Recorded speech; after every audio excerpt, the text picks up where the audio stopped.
O ikaw, ba't ka nautal-utal sa Senado, ha? Nakakabahan ako, Kong. Di ba pinractice na natin yan? Oo nga, Kong. Sige, isa pa. Repeat after me. I invoke my right against self-incrimination. I invoke my right against self-incrimination. I invoke my right for self-incrimination, Your Honor. Can you repeat your answer, Mr. Arevalo? I invoke my right in self-incrimination.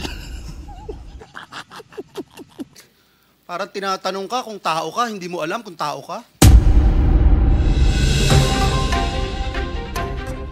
Tapos yung wawaw.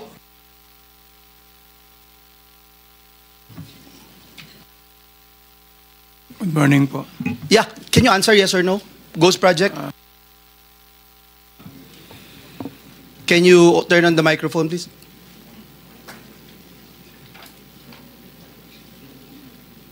It's a yes or no question, sir. Wow, you're You don't even know? You're looking for your lawyers? Wow. I invoke my right for self-incrimination, Your Honor. Okay. Ano? Can you repeat your answer? Wow. Can you repeat your answer, Mr. Arevalo? I invoke my right for self-incrimination, Your Honor. My God. The question of the majority floor leader is very simple. It's very simple. Do you have any ghost project in any of the areas here in the Philippines? Answer.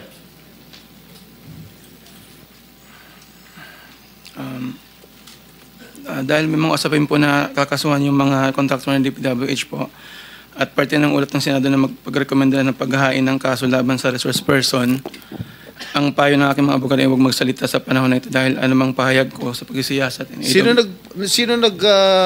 utos sa'yo na huwag magsalita?